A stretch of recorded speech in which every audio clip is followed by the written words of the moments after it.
Bueno, y hoy vamos a hacer un programa distinto, un programa de hermandad, o aquellos que son fanáticos de las series, un crossover. ¿Vieron cuando una serie se mete en otra? Bueno, acá nos vamos a meter un poquito en un programa vecino, en Cascos Azules, y por eso lo tenemos a el doctor Eduardo Kundins, el ideólogo, podríamos decir, el director del programa. ¿Qué tal, Eduardo? ¿Cómo le va? Bueno, Lili, gracias, un honor.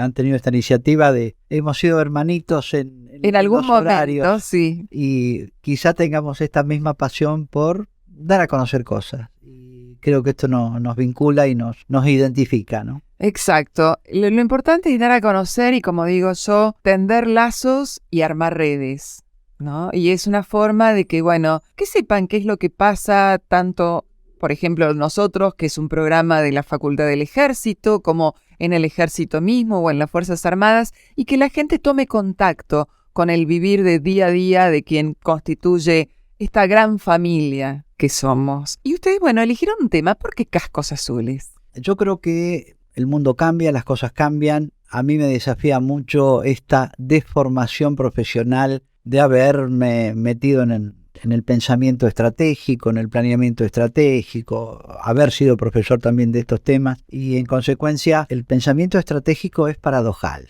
Esto lo dice Luttwak y algún otro, pero desafiándonos a nosotros mismos en que probablemente en esta época, la posmodernidad o como queramos llamarlo, la posguerra fría o como querramos definirlo, hoy los ejércitos, por llamarlos así genéricamente, son más vínculos de integración, excusa de acercamiento, de proximidad, como grandes resolvedores de las guerras, justamente para no llegar a ellas, claro. Exactamente. Entonces tenés esta instrumentación a partir de esta identificación casi monolítica de que un militar en la India, en Estados Unidos, en Argentina, en Bolivia o en cualquier lugar del mundo es casi muy parecido. Y estas afinidades podrían llegar a ser explotadas adecuadamente, y a partir también de una cuestión de orden jurídico. Está escrito, está definido, poco, a mi criterio a veces un poco amañadamente, esta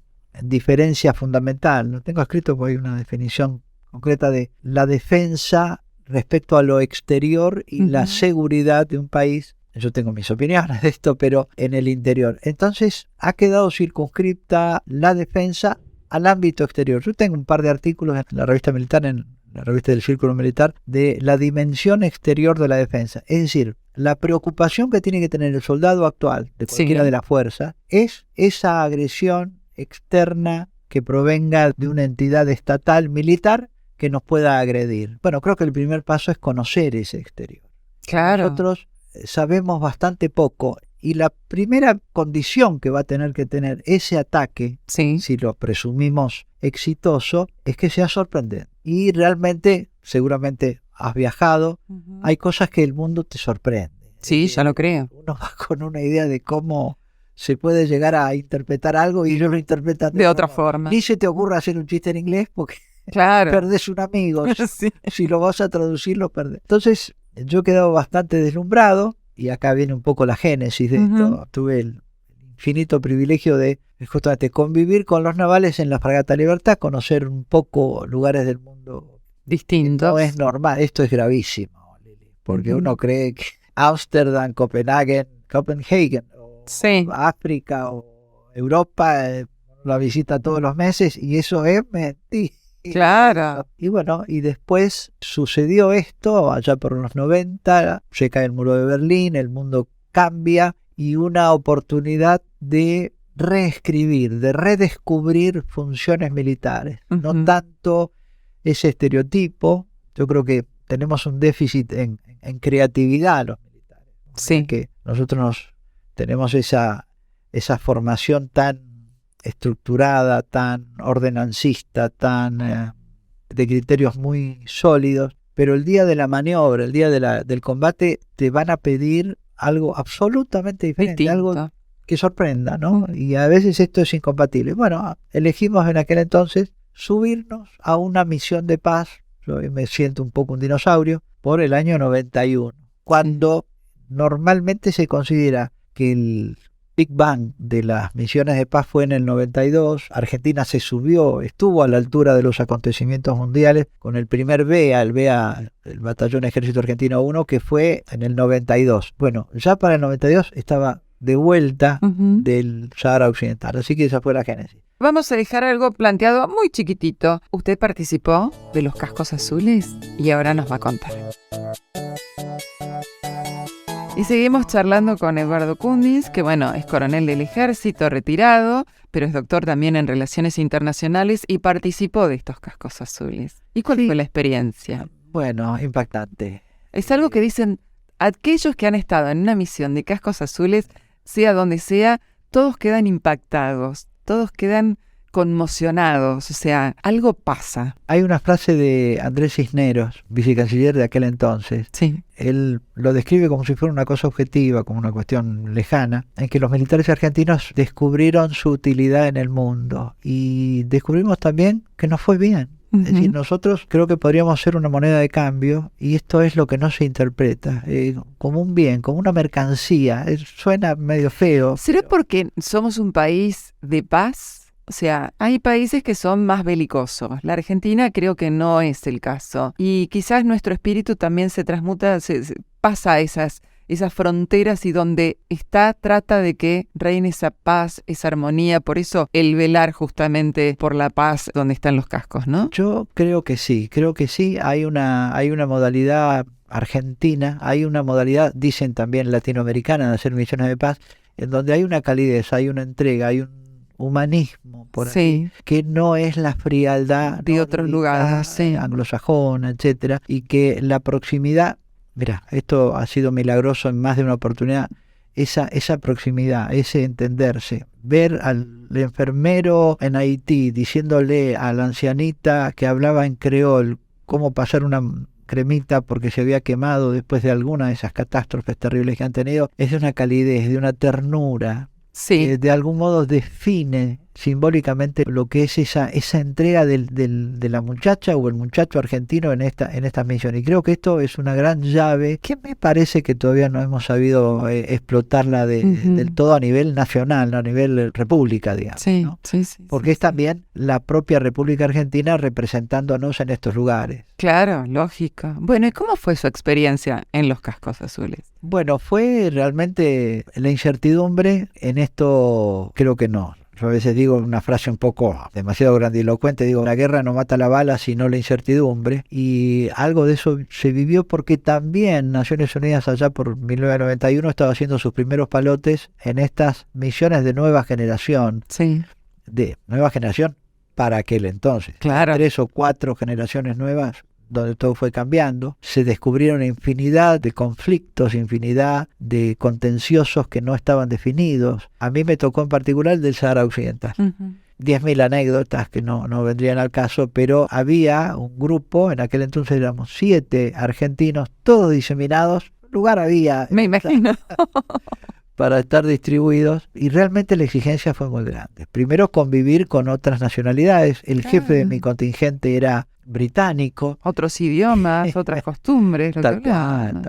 Y aparte, cosas que realmente, a ver, a nosotros los bandos que están en pugna en el Sahara y que lamentablemente todavía continúan, los herederos de la provincia española del Saguiá el Amra y Río de Oro, así como hay un Río de la Plata y un Río de Oro, y por otro lado el Principado o los descendientes franceses marroquíes, ¿no?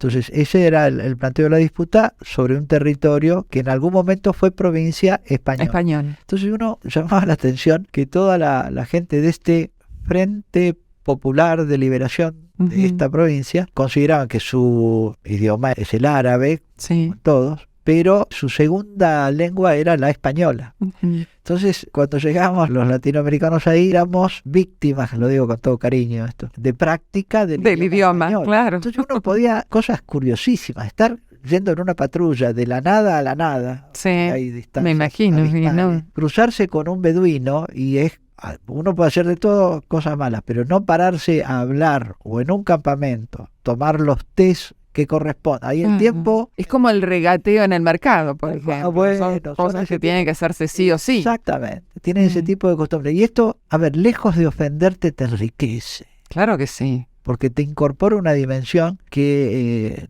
uno no la tenía, y esto de algún modo también te acerca a comprender de que ellos tienen una visión de las cosas diferente. Hay 10.000 ejemplos que se pueden dar. Y estar entablando una conversación, no te digo hablar de Borges y de Cortázar en la... No, pero una conversación de cosas cotidianas quizás. Y con sorprende, ese tipo de cosas sorprendían. Y bueno, y también convivir, a mí me tocó me acuerdo que hacían de algún modo balcón o tribuna. Los latinoamericanos, todavía era reciente el conflicto que habíamos tenido del Atlántico Sur, y estaban nuestros hermanos peruanos, Venezuela en aquel entonces participaba bastante asiduamente, y ellos, claro, miraban a ver en qué momento saltaba la chispa entre el británico y yo. Claro. Porque era el RG y el British. Y no, era una cuestión profesional. Claro. Nos debíamos a una misión infinitamente más trascendente. Teníamos que estar haciendo, se supone que un militar sabe cuándo puede haber un apresto de un ataque futuro, y eso era un poco la responsabilidad nuestra, estar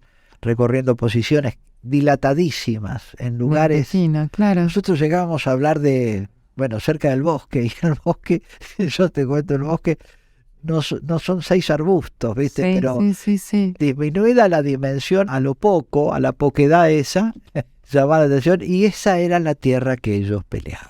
Claro. Por la que estaban llenos de contrastes. Y me encantaría en algún momento contarte uno de estos contrastes, porque yo digo que el Sahara es tierra de contradicciones, ¿no? Y hay cosas realmente sorprendentes que... Un día vamos a hacer un programa de eso.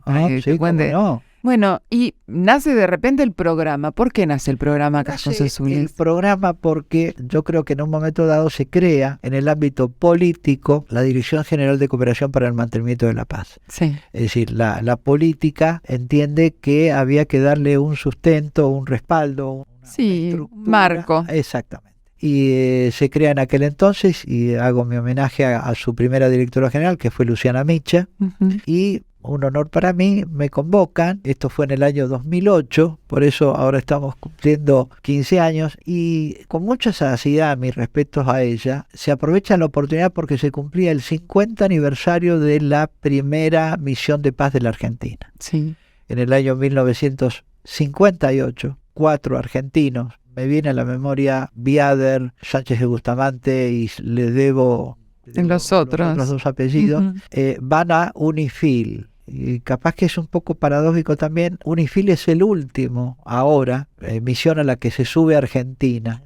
Y hay alguna cosita más como para decir. Y vamos ¿Y dónde están? Esto, UNIFIL es el Líbano, la zona Líbano. Hay una superposición de 3 o 4 misiones. Ahí está ANSO, que es la supervisión de la tregua, a lo cual nunca Argentina dejó de participar. También está UNIFIL, que tiene preponderancia tiene mayor cantidad de tropas, la otra es de observación, pero en el mismo sector, en este lugar tan lastimado que son las alturas del Golán, sur del Líbano, norte de Israel, parte de Siria, porque también abarca Damasco. Bueno, y ahí fue la primera misión.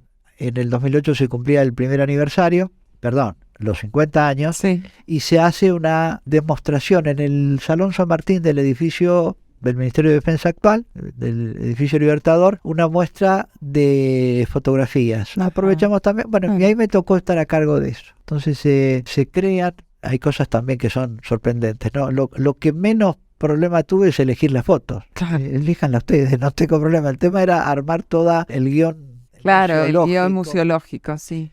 El relato. Y el relato, más algunas exposiciones, más ambientarla con música. Claro, de la zona donde graban, lógico. ¿no? Así que fue una cosa muy, muy linda, una gran oportunidad. Y ahí es cuando decidimos, con el apoyo en su momento de la Secretaría General del Ejército, me acuerdo que estaba el querido Tanguito Bruera, el general, pueden hablar así, y también nos abrió las puertas y empezamos un día, lunes 16 de junio del 2008, y era un poco la estructura respaldatoria de difundir, de dar a conocer, aparte de toda la gráfica que había, y bueno.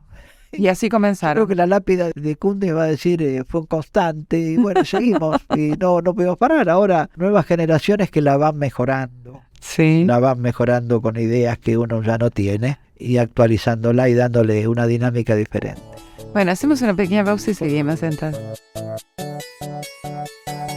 Y continuamos charlando y acá ya el programa Cascos Azules había comenzado, después del año 1991, ¿no? 1991 fue mi primera misión. Sí. Yo me quedé con esa... 2008, perdón, 2008. 2008. Por eso se cumplen ahora 15 años. 2008. Sí, parece mentira ya en la fecha en que estamos. Es terrible. Es increíble.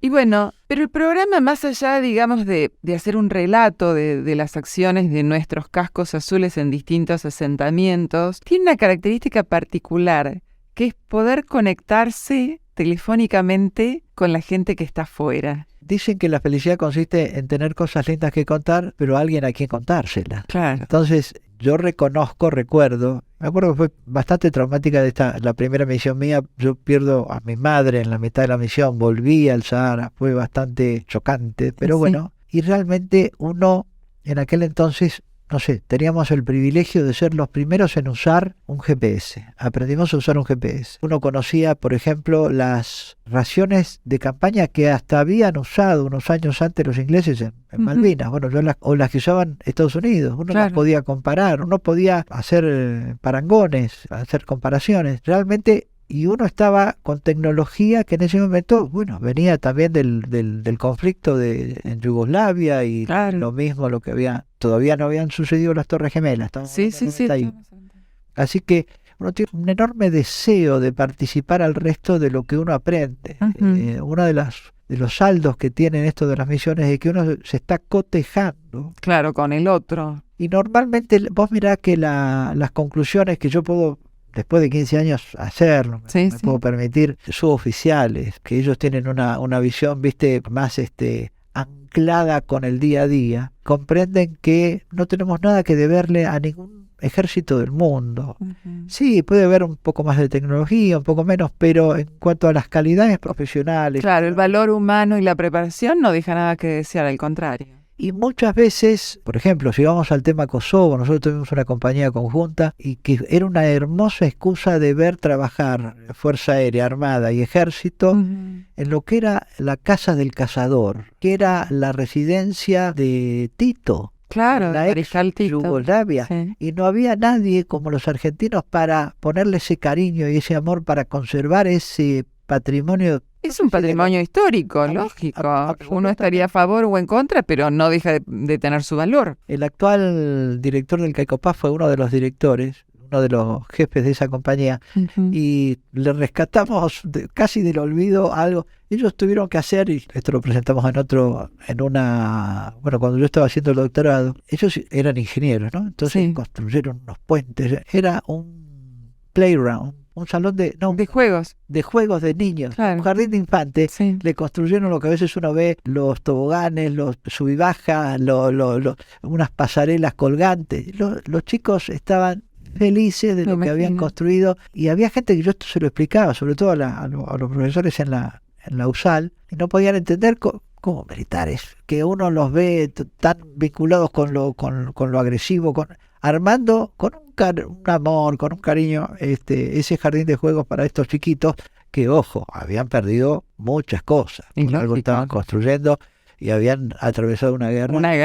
Una guerra es pérdida. Terrible. Es pérdida. Así que ese tipo de cosas, y habría 1.000.000 de chispazos así de alegría y de colores que uno podría llegar a compartir. Y cuando se comunican telefónicamente con alguien que está afuera, por ejemplo, hay primero una sorpresa, una clave que es fundamental, decirle: mira, ahora cuando empecemos a grabar, se le anticipa, quédate tranquilo, yo no te voy a preguntar lo que no debo, pero escuchar lo que a vos te perjudique, porque hay cosas también que Naciones Unidas no está... Claro, andar contando públicamente, lógico. Muy celosa de la función de su gente en el terreno, lo cual nos debemos a eso. Y entonces le digo: mira, pensá que vas a tener que hacer un switcheo de pasar a hablar en esta lengua tan extraña que es el español, porque claro, donde están tienen que hablar, generalmente hablarán en inglés o francés quizás, pero tal cual. Y aparte se acostumbran a escuchar otras lenguas que no es la propia. Entonces, tener que bajar varios cambios para meterse en un micrófono y hablar y no usar las siglas, el GOC, que Claro, en un lenguaje coloquial que lo entiendan todos. Entonces uno obraba de un poco de traductor y yo creo que era un gran alivio, una gran alegría. Hoy mismo la máxima autoridad militar de las misiones, Sí. que es el que tiene que manejar esto, estar atento con los relevos, etcétera, dice, miren, a ustedes no lo van a llamar nadie, lo va a llamar probablemente Eduardo Conde, y para nosotros es una forma también de acercarle la patria Claro. y decirle, Claro. gracias por lo que estás haciendo, es un honor poder hablar con vos, estás representando, y el orgullo que sienten ellos, la banderita en el brazo, como dicen casi todos, lo sienten. Ahora es más fácil con Messi campeón del mundo, ¿no? Pero, o con el Papa, o con este tipo de cosas, y yo lamento a veces que esto no se comprenda, que es meterse en el mundo, ese mundo con el que tenemos que competir, y Sí. con el que tenemos que abrir mercados, y el primer paso es que nos conozcan. Sí, y aparte nosotros como argentinos todos, los que estamos acá, o sea, los que nos quedamos en casa, tenemos que estar orgullosos de ellos porque están manteniendo una misión de paz, cosa que no es fácil y sobre todo en estas épocas que nos tocan vivir. Pero aparte, el poder decir, son nuestros, es un gran orgullo. O sea, yo como argentina me siento orgullosa de cada uno de los que nos están representando allí. Vos la conocés a Alejandra, que es nuestra conductora. Sí, ya un día lo vamos a invitar porque ella ha estado viviendo afuera también y bueno. Y ella habla de ostracismo voluntario, que es un juego de palabras, y sí, en el momento en que uno se va a estos lugares, a ver, se fue construyendo algunas vías de comunicaciones un poco más prácticas, hoy con los celulares, bueno, ni hablar. Sí, Entonces, bueno, se acerca todo, antes no había nada. No, lo que era hablar por teléfono cuando uno estaba, pero vos me decías esto, y sí, es realmente, es para reconocerlo, se sabe poco, si yo preguntara en general cuánta gente tenemos nosotros en el exterior, yo creo que muy poca gente, inclusive en el ámbito militar, sabe de su gente de la Armada o de su Fuerza Aérea, pero también tenemos gendarmería. Claro. También, en honor a la verdad, ellos también están en lugares con funciones y a veces mucho más cercanas en el contacto con la gente, obviamente es una interfase muy cercana con las poblaciones que no es quizá lo común por parte de lo militar, que claro. Otra estructuración, pero yo creo que a todo el mundo desafía estas responsabilidades. Un soldado puesto en un límite en Chipre, por dar un ejemplo, o ahora mismo nosotros tenemos un comandante que es de la Armada Argentina, que es el jefe de una misión entre dos potencias nucleares que están en conflicto, y estamos hablando de Cachemira y de Jammu en el norte de Pakistán e India, y son potencias nucleares. Claro, entonces, sí. Y que nos hayan reconocido la posibilidad de que tengamos un jefe de una misión como tantos otros ha habido. Seguro. Hay un dato curioso, yo digo, con esto habías iniciado, Lili, hace un rato hablando de gente de paz, nuestros premios Nobel de la Paz. Mirá que de algún modo la Saavedra Lamas, yo a veces me pongo un poco chauvinista y digo, inventó las misiones de paz. Y no estoy demasiado lejos, ¿no? Los parlamentarios en los foros. Claro, Saavedra Lamas era diplomático, no nos olvidemos de eso. Exactamente. Que le ha puesto así el nombre al Caico Paz, justo, me pareció acertadísimo. Pero también el militar en el terreno, lo que fue la Comisión Militar Neutral entre nuestros hermanos bolivianos y paraguayos, una guerra terrible. Después viene Pérez Esquivel, que de algún modo a mí también me permite pensar que, bueno, si hay un premio Nobel de la Paz es porque algo debe haber habido. Y finalmente en el año 88, el año anterior, el 87, había sido terrible para los cascos azules en varios lugares del mundo, sobre todo en África.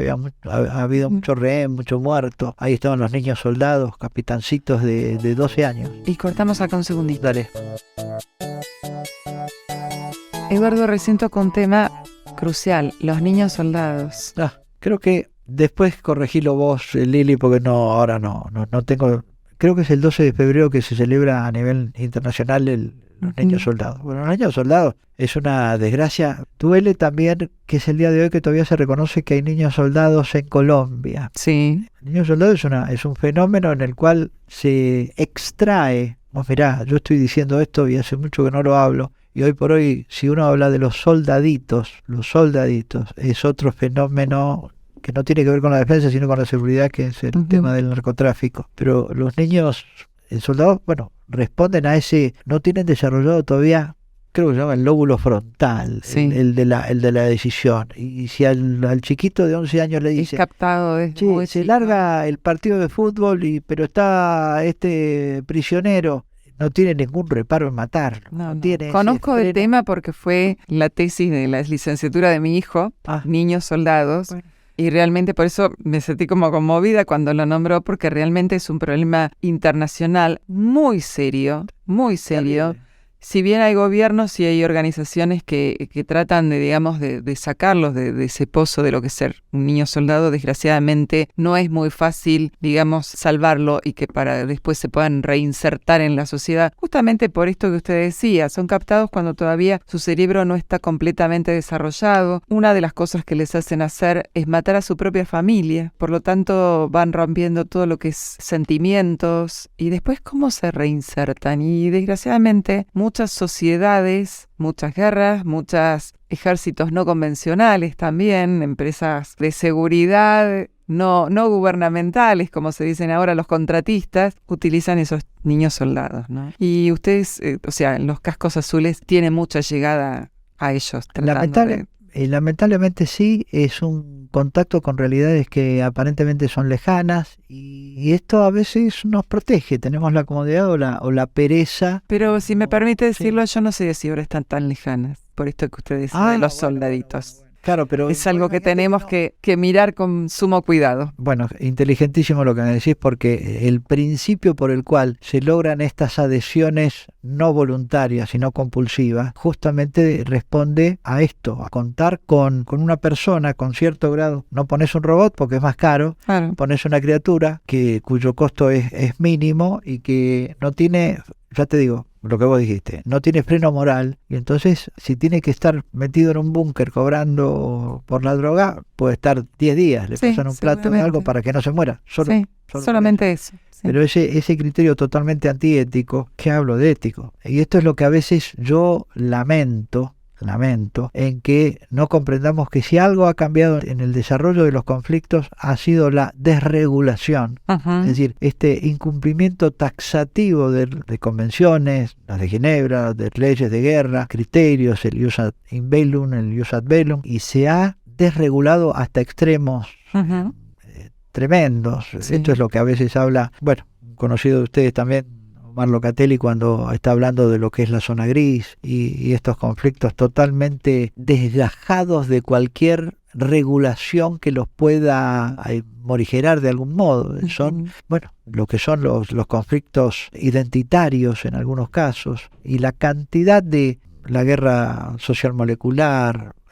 De algún modo hay ideólogos en esto, porque el mismo Laclau plantea esta influencia de la política sobre lo social y lo social sobre la política. Y realmente es doloroso que se esté, desnaturalizando lo que en algún momento también era malo, que era la inevitabilidad de la guerra.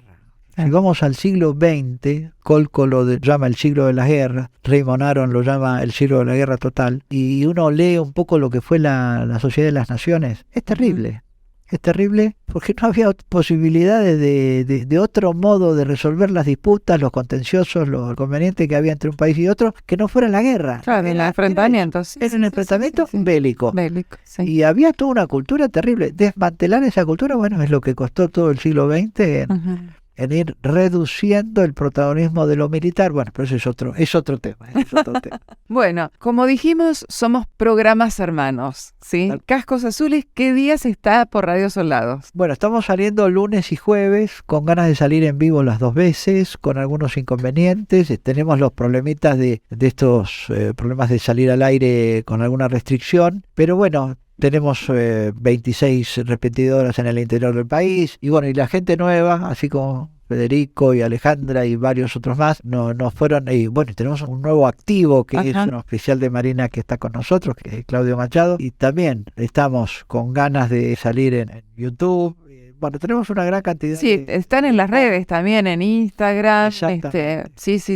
En la web cascosazules.com.ar, y de ahí derivarse a quien quiere escuchar algún comentario, y sobre todo, y aprovecho lo tuyo, porque esto también es el ámbito educativo, que nos usen. Vos viste que hoy las normas APA permiten hacer citas de YouTube, de escritos, de audios, y estar haciendo referencia en el momento en que sale determinada aseveración. Y también nosotros tenemos, por un lado, la gente en el terreno, ¿no? Claro. con Sí, borceguíes, como a veces decimos. Pero también tenemos intelectuales, académicos. En su momento ha opinado, bueno, yo te digo, sí. cancilleres, políticos. Hace poco todavía no salió al aire una entrevista al presidente de la Comisión de Defensa de la Cámara de Diputados, Ujú. el diputado Acep, y tantos otros, bueno, y representantes de los diferentes países que están de algún modo involucrados en esto y que yo creo que enriquecen no solamente al peacekeeper, sino a quien quiera estudiar los conflictos, sobre todo estudiarlos para no se Pero me produzcan. parece fantástico y esto está dirigido, por ejemplo, especialmente a los estudiantes que no solamente buscan en los libros, sino también en estas nuevas modas, digamos, nuestras nuevas fuentes, pero que siempre hagan la referencia de dónde han sacado la información. No se olviden eso, es fundamental. Eduardo, les agradezco mucho, digo les porque también nos acompaña acá Federico Cundes, que está en la producción del programa Cascos Azules, y no va a faltar oportunidad de invitarlos nuevamente para que nos cuente toda esta enriquecedora historia que tiene de vida. Gracias a vos. No, gracias a ustedes.